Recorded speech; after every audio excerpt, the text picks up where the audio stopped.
안녕하세요, 원장님. 안녕하세요. 저번 영상에서 뇌 과각성에 대해서 설명을 좀 해주셨는데요.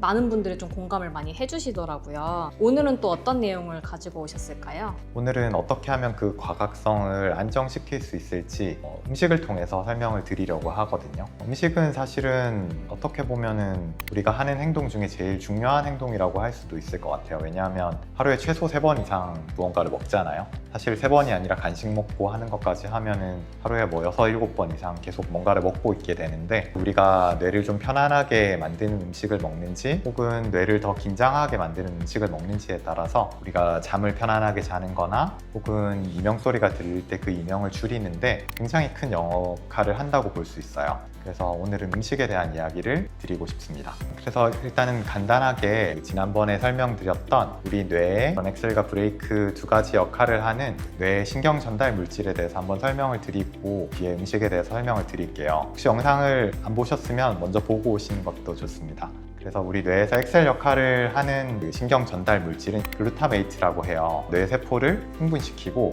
우리를 좀 깨어있게 만들고 우리가 공부를 하거나 뭔가를 학습할 때 기억하게 하는 등 되게 중요한 역할을 하는 물질이라고 보시면 돼요. 그런데 모든 게 다 그렇지만 적당하면 좋은데 이게 과도해지면 우리 뇌가 계속 조금 불안하고 초조하고 좀 긴장하는 그런 과항진 상태가 되게 돼요. 그리고 이제 브레이크 역할을 하는 가바라는 물질이 또 있어요. 그 가바라는 물질은 우리가 좀 흥분된 뇌세포들 진정도 시켜주고 신경계를 좀 편안하게 안정을 시켜주고 스트레스도 좀 이완시켜주고 또 잠도 좀 잘 자게 만드는 역할을 하게 됩니다. 그래서 건강한 뇌는 이런 균형이 잘 맞아져 있는 상태가 되죠. 항상 긴장하고 산다거나 스트레스가 너무 많은 환경에 있다거나 혹은 안 좋은 음식들을 계속 먹는 그런 잘못된 식습관을 가지고 있는 사람들은 브레이크인 가바의 생산을 좀 줄이고 기능을 떨어뜨리는 역할을 많이 하게 돼요. 그래서 우리가 조그만한 스트레스에도 쉽게 막 과열되고 또 폭주하기도 하고 과하게 이렇게 각성 상태에 빠지게 되거든요. 그래서 우리의 목표는 우리가 이렇게 가바를 부족하게 만드는 음식은 피하고 가바를 잘 채워주는 음식들을 충분하게 먹는 게 우리의 목표라고 생각하시면 될 것 같아요.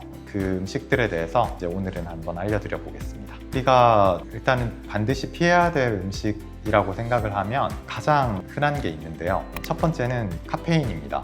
우리가 커피를 마시거나 녹차를 마시거나 레드불 같은 그런 에너지 드링크 등에 이제 카페인이 많이 함유가 되어 있죠. 저희 환자분들도 보면 저는 절대로 커피 못 끊어요. 저는 커피 안 마시면 머리가 아파요. 뭐 이런 식으로 하루에 커피 3잔씩 먹어요. 이렇게 하는 분들이 되게 많거든요. 왜냐하면 카페인이 우리 뇌가 이렇게 피로를 느끼게 하는 아데노신이라는 물질이 있어요. 그런데 그 아데노신 대신에 카페인이 수용체에 이렇게 결합을 하게 되거든요. 그러면 아데노신이 결합을 못하니까 뇌가 피로를 안 느끼는 거예요. 그런 원리를 통해서 우리가 피로를 안 느끼게 하거든요. 그런데 제일 큰 문제는 이 카페인이 반감기가 사실은 좀 굉장히 길어요. 예를 들어 우리가 오후 3시에 커피를 한 잔 마시잖아요. 그러면은 그 카페인이 이렇게 쭉 반으로 줄게 되는데 9시가 돼도 사실 절반은 여전히 우리 뇌를 깨우고 있게 돼요.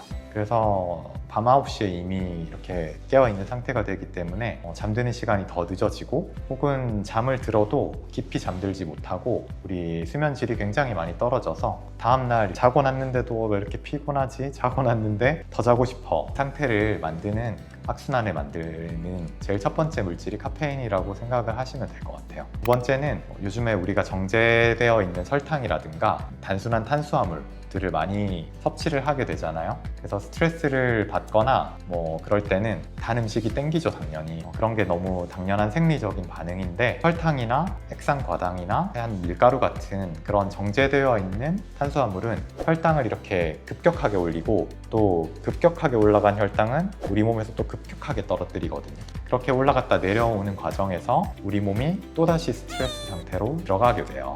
그래서 그 과정에 스트레스 호르몬인 코티졸이라는 호르몬이 지속적으로 반복되면서 이렇게 분비가 되고 지금 우리가 올리고 싶은 그런 신경 전달 물질인 가바를 합성하는 데 필요한 비타민 B6 혹은 마그네슘 같은 영양소가 소진이 되어버려요. 그 과정에서 결국은 우리 뇌를 진짜 안정시키는 그런 시스템을 파괴를 시키게 됩니다. 그렇게 되면은 더 불안해지고 더 피곤해지겠죠. 그리고 세 번째로는 MSG, 그리고 인공 첨가물들이라고 설명을 드릴 수 있을 것 같아요. MSG가 모노소듐 글루타메이트라고 하는 풀 네임이 있는데 그 이름처럼 우리 뇌에서 흥분성 신호를 전달하는 글루탐산과 똑같은 아미노산 구조를 가지고 있어요. 신경계가 예민해진 사람이나 스트레스가 많은 사람들은 짜장면 먹고 나면 난 머리 아파, 그런 것처럼 일시적으로 교감신경을 자극을 해서 우리가 조금 더 두통을 생기게 하거나 아니면 불면이 심해지거나 좀 마음을 불안하게 만드는 그런 작용을 할 수 있어요. 어떤 음식을 먹었는데 그날은 유독 잠이 안 온다, 혹은 그날은 유독 조금 예민해지는 것 같다라는 느낌이 드시면 그 음식은 조금 배제를 하시는 게 좋을 수 있습니다. 그러면 어떤 것을 좀 먹으면 도움이 될까요? 우리가 먹어야 되는 음식은 결국 가바를 이렇게 잘 채워주는 그런 음식들이잖아요. 첫 번째는 현미나 귀리나 퀴노아, 통밀 같은 그런 통곡물이 도움이 많이 됩니다. 얘들이 왜 중요하냐면 통곡물들은 복합 탄수화물로 구성되어 있거든요. 앞에서는 정제 탄수화물이라고 말씀을 드렸는데 그런 탄수화물들은 분해가 잘 되고 흡수가 너무 잘 되기 때문에 혈당을 이렇게 급격하게 올렸다가 급격하게 내려가요. 그래서 우리 인슐린이 급격하게 분비되게 하고 또 스트레스 호르몬인 코티졸이 이렇게 잘 나오도록 자극을 하게 되는데 우리 통곡물은 그 탄수화물뿐만 아니라 식이섬유나 미량 영양소들이 같이 들어있거든요. 그러니까 소화도 천천히 되고 흡수도 좀 천천히 되기 때문에 혈당이 안정적으로 유지시켜 주도록 도움을 많이 줘요. 그래서 혈당이 몸 안에서 이렇게 잘 안정되어 있으면 뇌로 공급되는 에너지도 안정적으로 이렇게 들어간다는 의미거든요. 그러다 보니까 우리가 불필요하게 나오는 스트레스 호르몬이 조금 줄어들게 돼서 우리가 원하는 그 가바 시스템이 원활하게 작동할 수 있도록 도와주게 됩니다. 그리고 특히 현미에는 그 쌀 눈이 있잖아요. 거기에는 실제로 가바도 소량 포함이 되어 있고 아까도 말씀드렸지만 가바를 합성하는데 굉장히 필수적인 두 가지, 비타민 B6 그리고 마그네슘이 풍부하게 들어있어요. 그래서 오늘 저녁부터는 흰쌀밥에 밥 지으실 때 쌀만 넣지 마시고 현미나 귀리 같은 것도 한 줌 넣어서 한번 드셔보세요. 또 빵도 많이 먹잖아요. 우리가 버터랑 설탕만 이렇게 조금 많이 들어있는 좀 되게 부드러운 그런 흰빵 대신에 통밀빵이라든가 호밀빵처럼 이렇게 천천히 씹어 먹으면 먹을수록 이렇게 되게 고소함이 나오는 그런 빵을 한번 선택을 해보시는 게 우리 뇌에 도움이 많이 주는 선택이 될 수가 있을 것 같아요. 두 번째는 시금치, 케일, 브로콜리, 근대 같은 이런 짙은 녹색 잎채소예요. 이 채소들은 우리 가바 합성에 필요한 영양소들을 굉장히 많이 풍부하게 가지고 있거든요.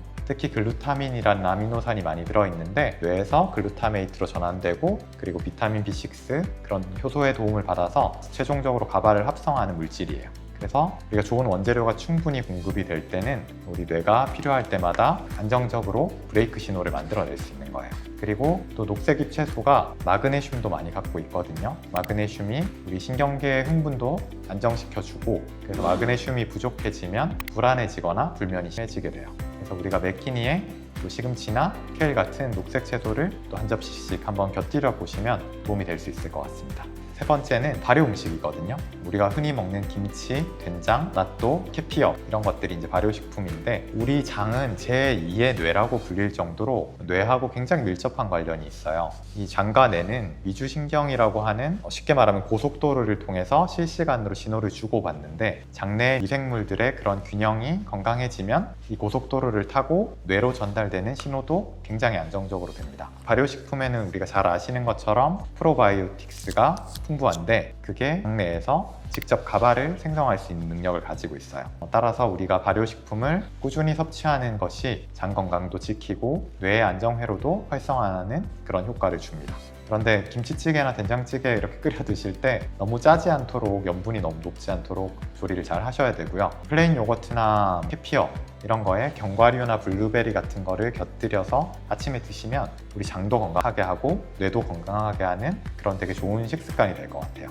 그리고 마지막으로 견과류예요. 견과류가 뇌 신경 안정을 하는 미네랄이라든가 마그네슘의 좋은 공급원이고 아까도 말씀드렸지만 마그네슘은 우리 신경계에서 천연 이완제라고 불릴 정도로 중요한 역할을 하거든요. 견과류 중에 특히 호두에는 풍부한 오메가3나 지방산이 들어있거든요. 그래서 그게 뇌 세포막도 튼튼하게 하고 염증 반응도 완화시키고 우리 뇌가 안정적으로 활동할 수 있도록 만들어줘요. 매일 오후에 출출하시면 이제 과자도 드시고 빵도 드시고 젤리 같은 거 많이 드시잖아요. 그런 거 대신에 아몬드나 호두 같은 거 한 줌씩 이렇게 한번 드셔보세요. 그렇게 하면은 우리가 필요한 영양분도 뇌에 공급을 잘 해주고 혈당도 좀 안정을 시켜줘서 저녁까지도 졸리지 않고 편안하고 집중되게 유지할 수 있게 도움을 줍니다.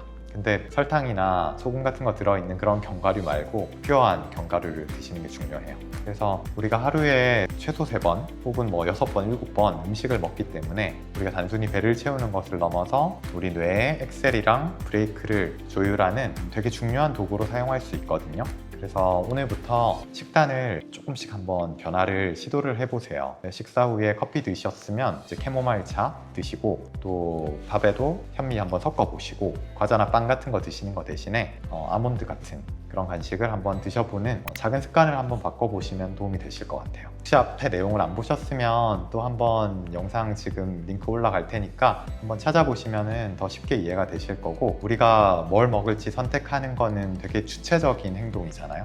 그래서 우리가 그런 주체적이고 자유로운 행동을 통해서 우리의 밤이 더 조금 고요해지고 더 좀 평온하게 이렇게 보내실 수 있도록 진심으로 기원 드립니다. 그래서 오늘 영상 도움이 되셨으면 좋아요도 눌러주시고 구독도 부탁드립니다. 감사합니다.